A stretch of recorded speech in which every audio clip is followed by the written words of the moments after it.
सुखदेव जी परीक्षित को कथा सुना रहे हैं।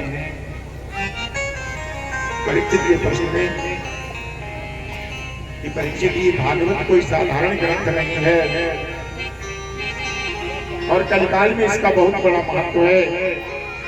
कलिकाल में केवल श्रीमद् भागवत का ही सेवन करना चाहिए, अन्य ग्रंथों का ज्यादा शोधन नहीं करना चाहिए, ऐसा श्रीमद् भागवत में लिखा हुआ है। काल ब्याल कराल ग्रास निर्णास हेतवे क्लेशाक्रांतस्य तस्यैव शोधने परायणम् निगम कल्पतरोरुगलितं फलम् सुखमुखादमृतद्रवसंयुतं पिबत भागवतं रसमालयं मोहरहो रसिका भुवि भावुका। इस भागवत का सेवन कलिकाल में करना चाहिए, क्योंकि एक ऐसा सदग्रंथ जिसमें केवल भक्ति और भक्ति के अलावा कुछ नहीं, केवल भक्ति का रस ही भरा हुआ है। पिबत भागवतम रसमालयम, ये रस का आलय है, रस का सागर है, रस का भवन है, ऐसा सुंदर ग्रंथ है। आज कथा में झांकियों की भी बड़ी सुंदर व्यवस्था है। कुछ समय में भगवान शिव और पार्वती की झांकी आएगी, आप लोग उसका दर्शन करेंगे। उसके बाद आज जन्मोत्सव की कथा है, भी बहुत कथा भी विशेष पड़ी है। पूरी कथा विस्तार से सुनाना संभव नहीं है, इसलिए उसको सूक्ष्मता से स्पर्श करते हुए आगे बढ़ेंगे। भगवान के जन्मोत्सव तक जाना है, क्योंकि एक एक कथा का वर्णन अगर लेकर के चला जाए तो 3-3 दिन 4-4 दिन की कथा में लगेंगे। 7 दिन में श्रीमद् भागवत की विशेष सूची को सुनाया जा सकता है, कथा को नहीं, क्योंकि 18,000 श्लोक। यद्यपि यहाँ पर 6 घंटे का समय मिलता है, लेकिन कहीं कहीं तो 3 घंटे 4 घंटे ही चलती है सप्ताह के आने के लिए। तो हम लोग जो है प्रयास करते हैं कि हर कथा का स्पर्श करते हुए आगे बढ़े। इसके बाद सुखदेव जी ने गजेंद्र मोक्ष का उपाख्यान सुनाया कि भगवान ने एक गज था, सरोवर में जल पीने के लिए गए, ने उसके पैर को पकड़ रखा था। गज ने सुन रखा था कि कोई नारायण है, उनको अगर विपदा में याद करो तो काम आते हैं। सरोवर से एक फूल अपनी सूंड से तोड़ करके भगवान को स्मरण किया, भगवान वहां पर जाकर के अपने चक्र द्वारा ग्रह का उद्धार कर देते हैं। उसके बाद गज का मोक्ष करते हैं। परीक्षित कहते महाराज वो लाया तो गज ने था और भगवान ने जाकर के ग्रह का पहले उद्धार कर दिया, ऐसा क्यों है? सुखदेव जी कहते राजन, भगवान अपने भक्त का तो सम्मान करते ही हैं, लेकिन जो भक्त का भी भक्त होता है उससे ज्यादा सम्मान करते हैं। तो गज तो भगवान की पूजा कर रहा था, लेकिन ग्रह ने जो है भगवान के भक्त उस गज का पैर पकड़ रखा था, अर्थात भगवान के भक्त के पैर पकड़ रखे थे। तो भगवान ने जाकर के पहले अपने भक्त के दास का उद्धार किया। बोलो जय श्री कृष्ण। ये गज पूर्व जन्म में इंद्रदुम्न नाम का राजा था और अपने राज्य को छोड़ करके तपस्या करने के लिए जंगल में पर्वत पर पहुंच गया था। अगस्त ऋषि ने इसको समझाया कि अभी तुम्हारा काम राज्य चलाना है, तपस्या करना नहीं। जिस देश का राजा तपस्या करने लग जाएगा वहां की प्रजा उत्तंग हो जाएगी, शत्रु उस देश पर अपना आधिपत्य जमा लेंगे, इसलिए तुमको अभी तपस्या नहीं करनी चाहिए। लेकिन इंद्रदुम्न राजा ने इस बात को स्वीकार नहीं किया। अगस्त ऋषि ने उसको श्राप दे दिया कि जा तू हाथी हो जा, मेरी बात को सुनकर के भी तू नहीं मान रहा है तो हाथी हो जाएगा। ये बुरी गज है। आज भगवान के द्वारा इसका उद्धार किया गया।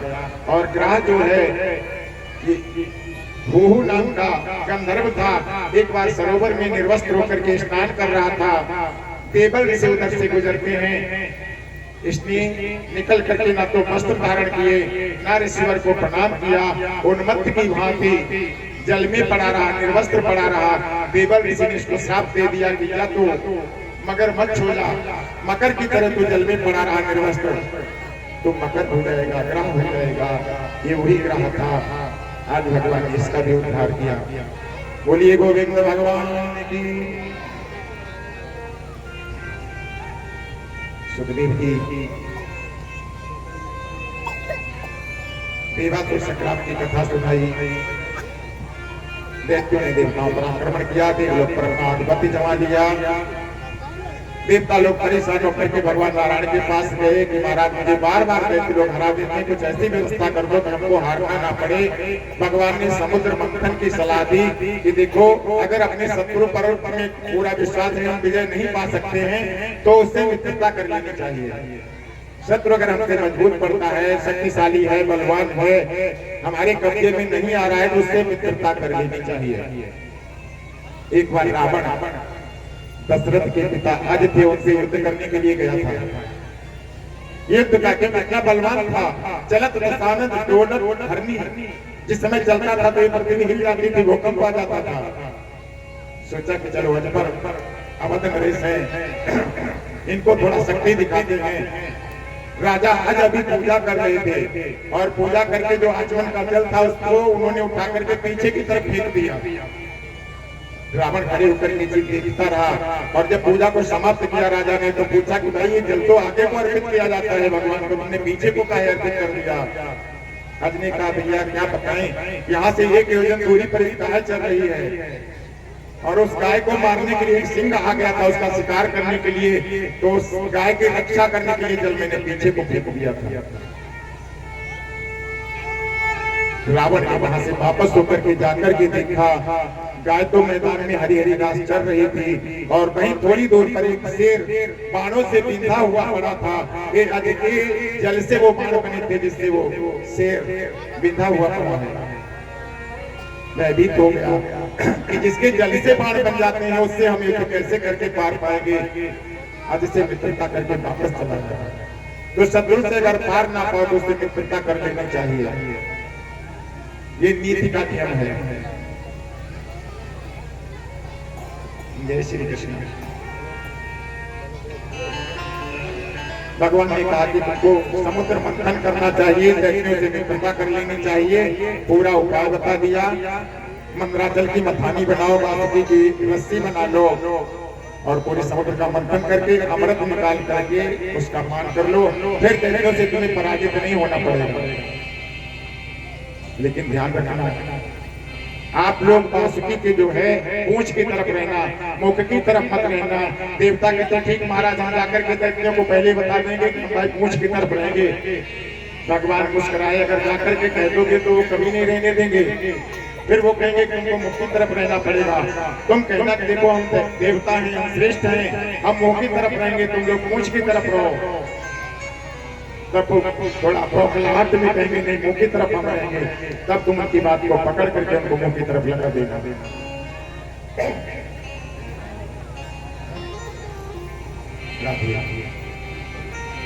देवताओं ने वैसा ही किया। दैत्यों से जाकर के संधि की, हम लोग समुद्र मंथन करके अमृत निकालते हैं और सब लोग मिलकर के अमृत का पान करेंगे। लेकिन एक बात है, बासुकी की रस्सी बनेगी तो हम लोग मुंह की तरफ रहेंगे। दैत्य कहते सो कैसे हम श्रेष्ठ हैं, अरे हमने तुम्हें बार बार हराया है, हम बार बार जीते हैं, तुम कहां से श्रेष्ठ हो गए? मुंह की तरफ हम रहेंगे। देवता कहते हैं यही तो चाहते हैं। देवता लोग पूंछ की तरफ लगते हैं, दैत्य लोग मुंह की तरफ लगते हैं। और जिस समय रस्सी को खींचा जाता है मंदराचल की तो बासुकी के मुंह से बहुत जहर निकलता है, दैत्यों के ऊपर जाकर के गिरता है। सारे दैत्य काले पड़ गए। बोलो जय श्री कृष्ण। सारे दैत्य काले पड़ जाते हैं। मंदराचल को समुद्र में जब डाला तो मंदराचल नहीं रुक रहा है, चला जा रहा है सातल की तरफ। भगवान ने कच्छप अवतार ग्रहण किया और जाकर के अपनी पीठ को मंदराचल के नीचे लगा दिया। बोलिए कच्छप भगवान की। समुद्र मंथन किया गया। सबसे पहले उसमें से कालकूट नामक जहर निकला। भगवान विष्णु ने भगवान भोलेनाथ को याद किया कि यहाँ पर इन लोगों ने समुद्र मंथन प्रारंभ किया था और इन्होंने एक संकल्प किया था, इसमें जो पहला फल निकलेगा वो भगवान भोलेनाथ को अर्पित करेंगे। भगवान भोले बाबा कहते हैं कि देखो सोच लो, जो चढ़ाओगे वही मिलेगा। भगवान कहते जो होगा सो देखा जाएगा। अभी तो इस सृष्टि को चला रहा है कालकूट, इससे तो बचाओ हमारी सृष्टि को। भगवान शिव के द्वारा कालकूट को अपने कंठ में ग्रहण कर लिया गया और भगवान का एक नाम पड़ा नीलकंठ। बोले नीलकंठ भगवान की। इस प्रकार से मंथन प्रारंभ रहा। उच्च श्रवा घोड़ा निकला, इंद्र के पास गया, कामदेवता निकली, इंद्र के पास गई। मनमाला भगवान के गले में पड़ी, लक्ष्मी जी को भगवान ने लिया। सुरा देवी निकली, दैत्यों को दे दी गई। ऐरावत हाथी निकला, इंद्र के पास गया। कौस्तुभ मणि निकली, भगवान के पास गई।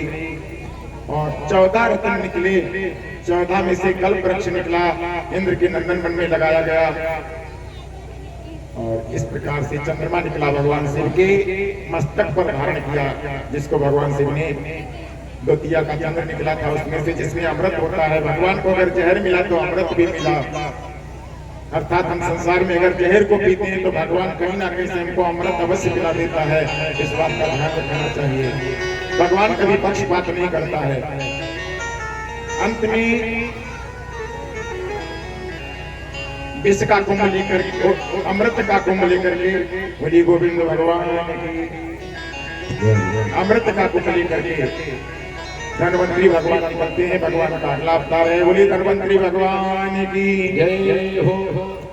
अब दैत्यों में और देवताओं में झड़प लग जाती है कि हमें चाहिए, हमें चाहिए। दैत्य छीन करके उसको भाग खड़ा होता है और भाग करके 4 स्थानों में उसमें से कुछ बूंदें छलक जाती हैं। वहीं पर आज कुंभ का मेला जुड़ता है, कुंभ का पर्व मनाया जाता है।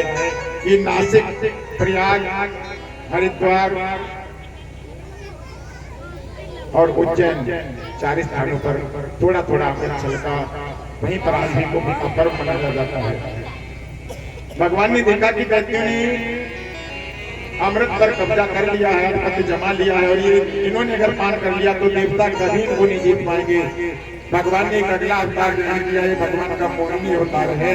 बोली मोहिनी भगवान की इतना सुंदर स्वरूप बनाया कि और जाकर के दैत्यों के सामने उपस्थित हुए थे तो उनकी तरफ देख रहे, अमृत का भूल गए कि हमारे पास अमृत इसका पान करना है। एक फूट नहीं पान कर पाए, सब मोहिनी भगवान की ओर निहार रहे हैं। मोहिनी भगवान ने कलश अपने हाथ में लिया कि सब लोग कतार लगा करके बैठ जाओ, सभी को अमृत हम बारी बारी से पिलाएंगे। दैत्यों को अपनी नजरों से पिला रहे हैं, देवताओं को अमृत पिला रहे हैं। स्वरभानु नामक एक दैत्य है, जिसने देखा कि तो कोई छल किया जा रहा हमारे साथ, देवताओं की कतार में बैठ गया। भगवान ने उसको अमृत पिला दिया। स्वरभानु अमर हो गया। सूर्य और चंद्रमा ने भगवान को बताया कि दैत्य ने अमृत का पान कर लिया। आपके हाथों से भगवान क्रोधित हो गए, कुपित हो गए।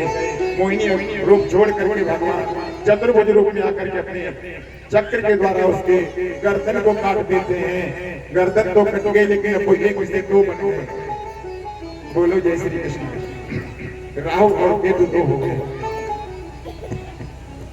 इस प्रकार से समुद्र मंथन की कथा, वहां पर देवासुर संग्राम हुआ, भयंकर संग्राम हुआ। दैत्यों की हार हुई, देवियों की विजय हुई वहां पर अमर हो जाने के कारण। इसके बाद बलि में देवताओं को जीतने के लिए यज्ञ करना प्रारंभ किया। यज्ञ में भगवान वामन रूप लेकर के अदिति के गर्भ से वामन रूप धारण करके बलि के यज्ञ में गए। जाकर के याचना की, आवाज लगाई, तेरे द्वार खड़ा भगवान भगत भर दे रे झोली। द्वार पर भगवान आवाज लगा। इतना सुंदर स्वरूप है। वामन अवतार भगवान ने ग्रहण किया, जो भगवान का सबसे सुंदर स्वरूप है। बोलिए वामन भगवान की।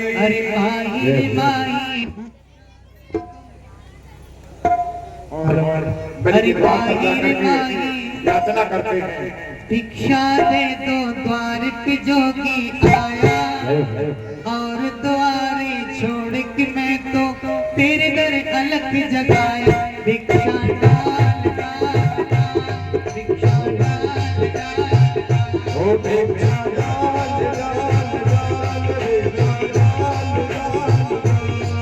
अरे बाहिर बाहिर भिक्षा दे दो द्वार पे जोगी आया, बाहिर बाहिर भिक्षा दे दो द्वार पे जोगी आया, और द्वारे छोड़ के मैं तो तेरे दर अलग जगाया। भिक्षा डाल डाल डाल, भिक्षा डाल डाल, भिक्षा डाल डाल डाल, भिक्षा डाल डाल। बलि का कोई याचक द्वार पर खड़ा है और जब तक कोई याचक खड़ा रहे यज्ञ की पूर्ण आहुति नहीं हो सकती है। शुक्राचार्य के मना करने पर भी बलि नहीं माने हैं, भिक्षा देने के तैयार हुए।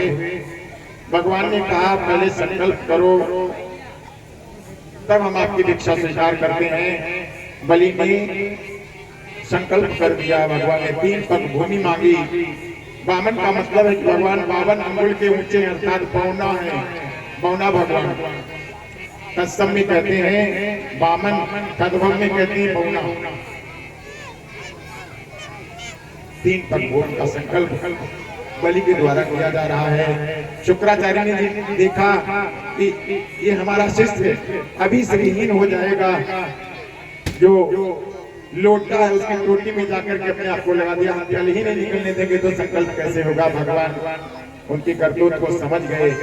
कुशा लेकर के कुशा का अग्रभाग लोटे की टोटी में डालते हैं। शुक्राचार्य का वाम नेत्र जो है तेजहीन हो जाता है, निस्तेज हो जाता है और उछल करके बाहर निकल पड़ते हैं। देखो कोई अगर दान करता हो तो बीच में टांग नहीं अड़ानी चाहिए। कोई अगर दान करता हो, धार्मिक कर्म करता हो तो उसके बीच में व्यवधान नहीं करना चाहिए। अरे कहाँ प्रमुख जी चक्कर में पड़े हो, हर साल लाखों रुपया खर्च कर देते हो कथा में, नहीं करना है। जो ऐसा करता है उसका बाणा नेत्र भगवान कोसा के अग्रभाग से तोड़ देते हैं। बोलो जय श्री कृष्ण। बलि तो दान करते हैं, संकल्प करते हैं, शुक्राचार्य उसमें बाधा डालते हैं, उसका फल मिला कि बाणा नेत्र फूट गया। बोलो जय श्री कृष्ण। एक मोहल्ला पूरा गायब कर दिया गया। संकल्प हुआ और संकल्प के समय बलि की कन्या रत्नावली वहां पर खड़ी हुई थी। रत्नमाला सोचती कितना सुंदर बालक है, ऐसा बालक अगर हमको मिल जाता तो कितना सुखद होता। इसको मैं जी भर के स्तनपान करा देती और कितना दुलार करती। भगवान ने उसके भाव को समझा, ये वो मस्त कह दिया तेरी कामना पूरी हो जाएगी। जो ही संकल्प पूरा हुआ, भगवान ने अपने स्वरूप को बड़ा किया। अब तो इतना बड़ा स्वरूप, विशाल स्वरूप हो गया, पैर को जमीन पर दिखाई पड़ रहे हैं, अंतरिक्ष में उनका सिर दिख नहीं रहा है। रुद्रादित्या बसवोई च साध्या विश्वेशनो, सारी रुद्र, सारी देवता, सारी सृष्टि भगवान के अंदर दिखाई पड़ने लगी।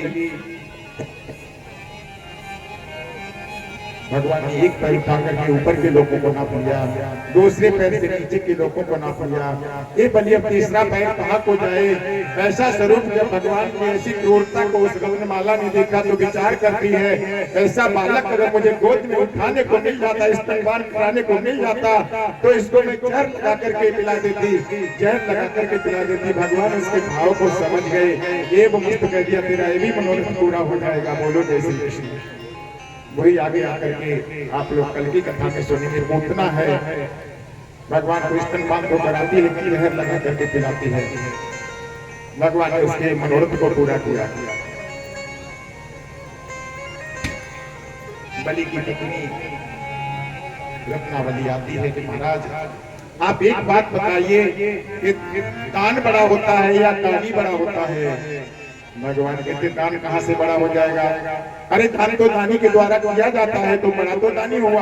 तो महाराज अभी दान ही तो गया है, दानी तो बचा है। अपना ये तीसरा पैर आप हमारे मस्तक पर रख दीजिए। बलि कहते आप हमारे मस्तक पर रख दीजिए। बलि को बंदी बना लिया भगवान ने कि तूने अभी दान पूरा नहीं कर पाया, संकल्प पूरा नहीं किया। भगवान से कहते तीसरा पैर हमारे मस्तक पर रख करके हमारा मस्तक ना बोलो, हमारा शरीर तो बचा है। भगवान प्रसन्न हो जाते हैं, उसके सिर पर मस्तक रखते हैं और जिसके सिर पर भगवान का वरद हस्त हो जाए उसकी तो बल्ले बल्ले हो जाए। बोलो जय श्री कृष्ण। बलि से भगवान कहते हैं हम तुम पर बहुत प्रसन्न हैं, तुमको पातालपुरी का राज्य देते हैं और आने वाले मनवंतर में तुम इंद्र बनोगे, तुमको वरदान देते हैं और भी कुछ हमसे मांग लो। बलि कहते महाराज अभी तो तुम मांग रहे थे, अब हम तुमसे मांग लें। हम भिखारियों से थोड़े मांगते हैं, अभी तो आप भिखारी बन करके आए थे हमसे मांगने के लिए, अब हम तुमसे मांग लें। अरे भिखारियों से भीखने से थोड़े ही मांगा जाता है। वो तेरे द्वार खड़ा भगवान भगत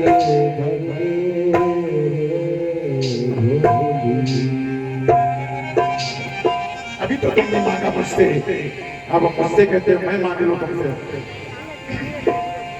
मेरा देसी बलि कुछ नहीं मांगते हैं, फिर भी भगवान कहते कुछ तो मांग लो। मलिक अगर मांगने की बात आप कहते हो, देना चाहते हो तो पातालपुरी के हमारे महल में 52 दरवाजे हैं, आप 52 रूप करके आए हैं। तो आप जिस दरबार से, जिस द्वार से हम निकले, आप हमें हमारे द्वार पर खड़े मिल जाए, बस यही वरदान दीजिए। भगवान ने एक मस्त कहा और जाकर के भगवान के जो स्वरूप है उनको बदल दिया, जो विशाल स्वरूप तक छोटे हो गए। और 52 के महल में, बलि के महल में जाकर के जो वहाँ 52 दरवाजे हैं, प्रत्येक दरवाजे पर एक एक स्वरूप बना करके 52 भगवान विराजमान हो गए। थोड़े थोड़े बाद भगवान जब वैकुंठ लोक में नहीं पहुंचते हैं, लक्ष्मी जी चिंतित हो जाती है, नारद जी से पूछती है। नारद जी कहते हैं मैया तुम्हें पता नहीं है भगवान की नौकरी लग गई। नारद जी ठीक बताओ बात क्या है। अरे वो तो बलि कहाँ सिक्योरिटी गार्ड की नौकरी करते हैं, द्वारपाल बने हुए हैं। लक्ष्मी जी वहाँ जाकर के बलि के महल में दासी का काम करती हैं। एक दिन रक्षाबंधन का दिन होता है, बलि बड़ी उदास मुद्रा में बैठे थे, जिनको कोई बहन नहीं है। और जो लक्ष्मी जी दासी के रूप में थी, उन्होंने भी अपने चेहरे पर उदासी बना ली कि मेरे भी कोई भाई नहीं है, इसलिए आज मैं आपको भाई मान लेती हूँ। भाई बना करके लक्ष्मी जी ने बलि को रक्षा सूत्र बांध दिया। भगवान ने कहा कि बहन इसके बदले में तुम कुछ मुझसे मांग लो, कुछ मांग लो। लक्ष्मी कहती नहीं भैया आपसे कुछ नहीं मांगना, भाई बहन में मांगना जांचना कैसा होता है। वो इसे समझो ना, इसे समझो ना रे समझा तार भैया, मेरी राखी का मतलब है प्यार भैया, मेरी राखी का मतलब है प्यार भैया। वो इसे समझो ना रे समझा तार भैया, मेरी राखी का मतलब है प्यार भैया, मेरी समझोना इसे समझोना रे सबका तार भैया, प्यार भैया। ओ प्यार भैया, प्यार भैया, प्यार भैया, प्यार भैया, इसे समझो रे समझो प्यार भैया, मेरी राखी का मतलब है प्यार भैया, मेरी राखी का मतलब है प्यार। बोलिए वामन भगवान की। भगवान जब बहुत कहते हैं लक्ष्मी जी से, तो लक्ष्मी जी कहते हैं अगर मुझे देखना चाहते हैं आप भैया, अपने दिल की बात आपको बताएं। कहने में थोड़ी सी लाज आ रही है। भैया ये जो तुम्हारा चौकीदार है देखने में बड़ा सुंदर सलोना लग रहा है, और सच बताएं इतने दिन काम करते करते इतने दिन तक इससे हमारी आंख लग गई है। तो अगर देना चाहते हो तो ये अपना चौकीदार हमको दे दो, ये अपना चौकीदार हमें दे दो। भगवान की बात भगवान ही जाने। लक्ष्मी जी की बात सुनकर के बलि तुरंत समझ गए ये कोई और नहीं है, ये माता लक्ष्मी है। जाकर के चरणों पर मस्तक रख दिया कि हे देवी माँ, आपने ऐसा क्यों किया? हमारे घर में आकर के तुम दासी बन करके क्यों नहीं, सीधे सीधे आकर के आप हमको आदेश कर देती। मैं समझ गया कि तुम कोई दासी नहीं हो, तुम माता लक्ष्मी हो, ये श्री हरि नारायण है। भगवान और माता लक्ष्मी वहां से बलि को आशीर्वाद देते हुए अपने लोक में पधारे। आशीर्वाद दिया कि जाओ बलि, तुमको आज से मैं आशीर्वाद देता हूँ कि तुम्हारा दान अमर हो जाएगा और संसार में जब कोई बहुत बड़ा दान करेगा, दान की पराकाष्ठा को अगर कोई पार करेगा तो उस दान के पहले तुम्हारा नाम जोड़ दिया जाएगा। अर्थात कोई अपने प्राणों का अगर दान करेगा तो उस दान को बलिदान कहा जाएगा। उस दान से पहले तुम्हारा नाम जोड़ दिया जाएगा, अर्थात बलिदान कहा जाएगा। जितने भी आप मातृभूमि पर शीश चढ़ाते हैं उनके उस दान को बलिदान कहा जाता है, बलि का नाम पहले जोड़ दिया जाता है। इस प्रकार से सुखदेव जी ने भगवान के वामन अवतार की कथा का प्रसंग सुनाया परीक्षित को। इसके बाद राजा सत्यव्रत के यहाँ भगवान ने मत्स्य अवतार धारण किया था, उस कथा को सुनाते हैं। मत्स्य अवतार धारण करके भगवान ने राजा सत्यव्रत को प्रलय का दर्शन कराया था और सृष्टि की जो प्रकृति के जो बीज हैं उनको सब ऋषियों के द्वारा सुरक्षित करवाया था। बोलिए मत्स्य भगवान की जय हो। यहाँ पर संभवतः भगवान शिव की झांकी तैयार होगी, बीच में झांकी और उसके बाद में सूर्यवंशी चंद्रवंश का वर्णन भगवान के अवतार पर नंदोत्सव के साथ कथा का विश्राम होगा आज का। अगर भगवान शिव की झांकी तैयार है तो मैदान में आकर के लोहा ले, अगर समय हो तो हम कथा को आगे बढ़ाते, क्योंकि समय आज बहुत समुचित है, कथा तो बहुत है।